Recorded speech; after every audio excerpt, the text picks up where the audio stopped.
예, 국내 코로나19 확진자 수가 급증하고 있습니다. 해외여행 이력과 확진자 접촉이 없는 감염자도 속출하면서 위기경보 격상을 심각하게 고려해야 한다는 지적도 나오고 있습니다. 네, 관련 내용 대한예방의학회 코로나19 대책위원장 김오란 국립암센터 대학원 교수와 함께 짚어보겠습니다. 예, 교수님 어서 오십시오. 어서 오세요. 안녕하세요.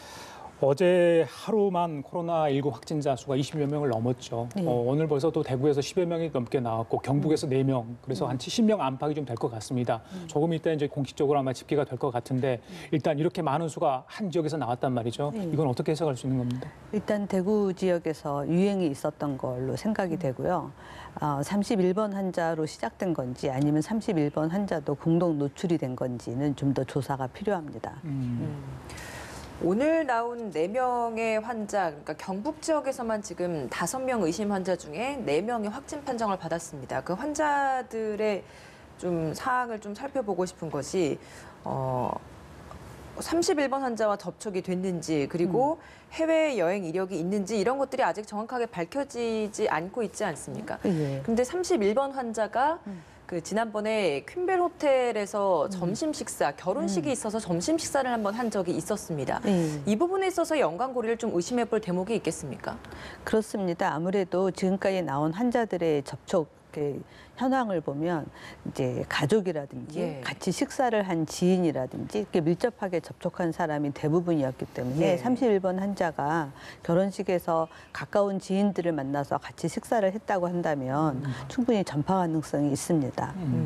가장 지금 문제가 되는 게 아마 그 교회 신자분들하고 같이 접촉이 얼마나 됐냐가 싶습니다. 일단 관련자가 14명인데요. 연관이 있는 분들이 아마 그때 당시 예배를 2번 받고 400에서 5몇 명, 그래서 다 한 1000명 정도가 혹시차 접촉되지 않았을까. 당국에서는 전수조사를 일단 하기로 했습니다. 자, 이 정도 상황이다. 싱가포르에서도 굉장히 교회에서 많은 확진자가 나왔다고 그래요. 교회에서 이렇게 많은 확진자가 나오는 이유가 있을까요? 뭐 독특한 구조 때문에 그렇습니다. 일단 교회마다 이제 예배를 드리는 양식이 좀 다를 텐데 특히 이 교회는 굉장히 이제 친목을 중요시하는 교회인 것 같아요. 그래서 이제 신도들끼리 굉장히 접촉이 좀 많이 있었던 것 같고 싱가포르도 이제 80명 환자 중에 21명이 교회에서 발생을 했거든요.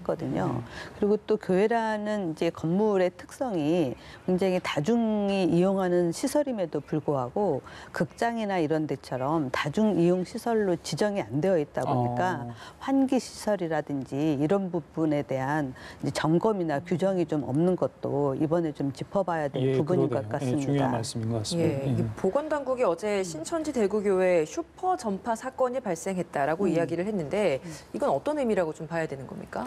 메르스 때 슈퍼 전파자다 이런 말들이 많이 나왔어요. 그래서 한 사람이 5명 이상 전파한 경우에 우리가 슈퍼 전파자다 이런 용어를 쓰기는 하지만 이렇게 여러 사람이 한꺼번에 이제 걸리는 사건을 슈퍼 전파 사건, 그러니까 유행 사건이라고 보는 겁니다. 그러니까 한 지역에서 일어나는 어떤 대규모 유행을 얘기하는 거죠. 그 말은 누군가 한 사람이 슈퍼 전파자다라고 또 단정 짓기도 어렵다 이렇게도 볼 수 있는 겁니까? 예, 그렇습니다. 그러면 교수님 생각하시기에 31번 환자는 그렇다고 볼 수 있는 겁니까? 지금 상황? 아직은 잘 모릅니다. 전부 다 조사를 해봐야 31번이 첫 번째 유행을 일으킨 환자인지 아니면 이 앞에 또 누가 있는 건지 더 찾아봐야 됩니다.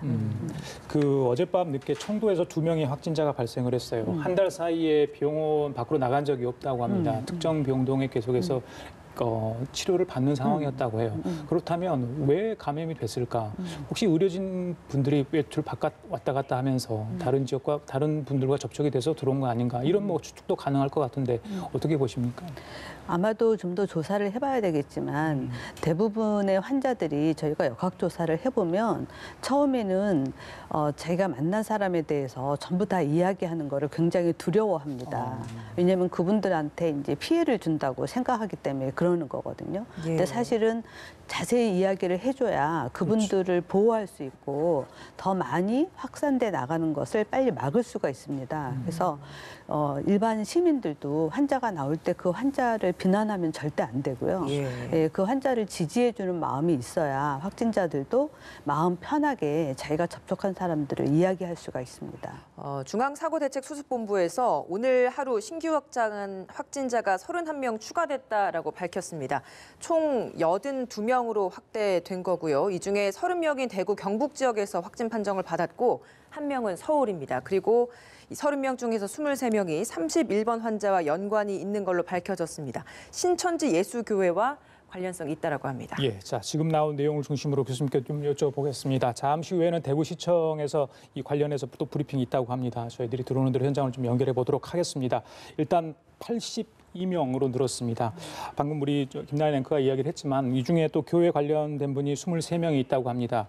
31번 환자 그렇다면 접촉이 있는 분을 다 합히면요. 어제까지 해서 46명 정도 됩니다. 아까 전에 잠시 언급이 됐는데 자, 이 정도면 자, 슈퍼 전파자일 가능성이 아주 높다 이렇게 볼 수 있는 겁니까? 예, 일단 본인이 증상이 있는 동안 꽤 오랫동안 많은 사람들하고 접촉을 했기 때문에 그 기간 동안 이제 전파했을 가능성이 있고요. 또 이제 이분이 전파를 당한 거니까 감염이 된 거니까 예. 또 이 앞에 어떤 사람이 있었는지 그것도 더 찾아봐야 됩니다.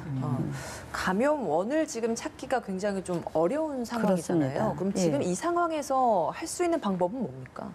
예, 저희가 이제 이런 큰 유행이 터지면 맨 처음에는 당연히 봉쇄 전략이라고 해서 한 명도 안 생기게 확산이 안 되도록 예. 이렇게 열심히 막는 발생을 막는 정책을 합니다. 그렇죠. 그게 우리 1, 예. 2번 환자 나왔을 때 그 당시 때 말씀하시는 그렇죠. 거죠? 이제 지금까지 그렇게 해왔고요. 예. 그 봉쇄 전략을 할 때는 뭐 손 씻기나 이런 시민 행동뿐만이 아니라 당국에서 접촉자를 찾고 접촉자까지 격리하고 예. 굉장히 강하게 합니다. 그렇지만 이게 이제 봉쇄 전략이 완전히 유행을 막을 수가 없습니다. 그러면 봉쇄 전략을 왜 하냐면 가능하면 유행이 오는 거를 늦추어서 그동안 시간을 벌어서 진단 키트를 개발하고 병실을 확보하고 지침을 만들고 이런 준비하는 시간을 예. 버는 겁니다.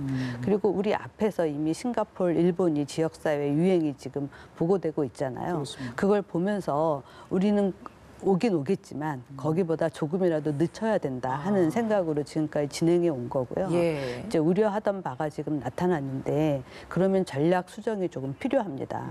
어떻게 좀 바뀌어야 된다고 보십니까? 접촉자를 전부 다 찾아서 막으면 좋겠지만 이제 하기가 힘들 수 있습니다. 너무 많기 때문에. 그리고 지금 이분들이 해외 여행력도 없기 때문에요. 그러면 이 많은 사람을 빨리 찾아서 빨리 치료하는 조기 발견, 조기 치료로 가는 완화 전략이라고 우리가 부릅니다. 완화 전략이요? 예, 피해를 최소화하는 거죠. 그래서 빨리 찾아서 이 사람들이 사망하지 않도록 또 적절하게 치료받을 수 있도록 해야 됩니다. 근데 지금처럼 갑자기 이렇게 환자가 늘어나면 모두 다 음압 격리병실에서 치료하기가 그렇습니다. 어려울 수도 있습니다.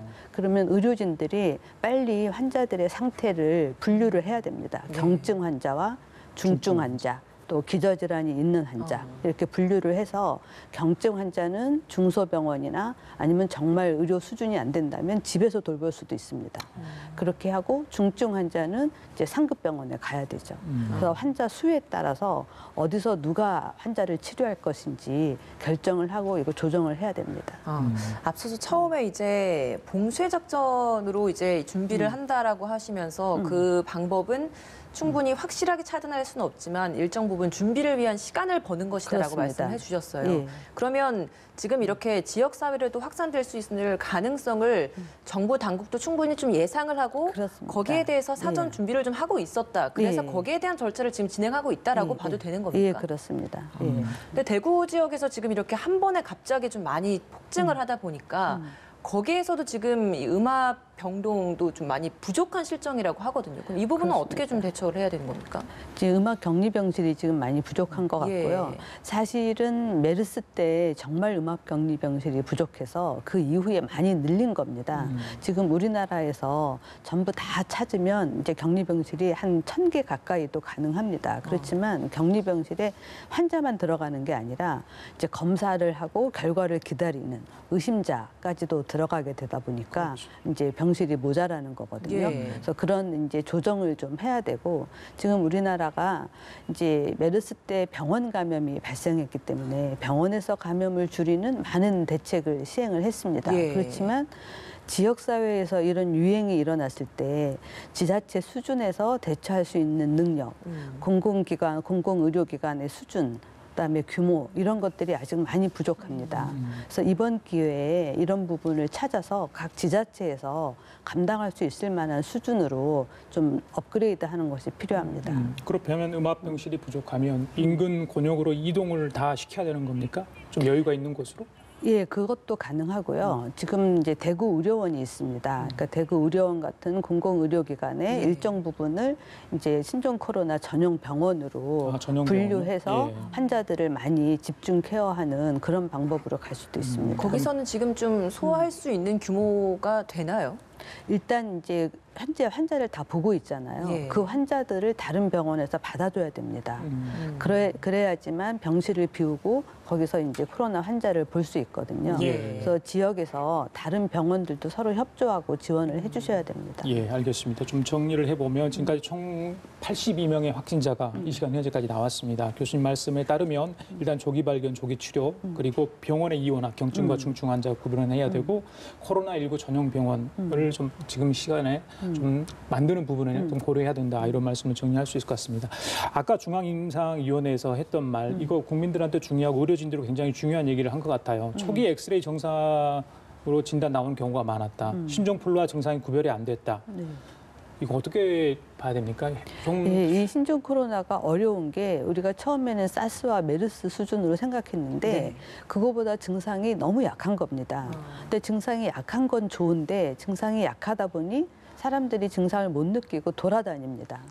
그러니까 전파가 많이 되는 그러니까 자신이 거죠. 감기 정도 걸렸다고 생각하는 거예요. 예, 그렇습니다. 그리고 지금 시즌이 딱 이제 인플루엔자가 유행하는 그렇죠. 이제 시기다 보니까 그렇죠. 잘 구분이 안 되는 거죠.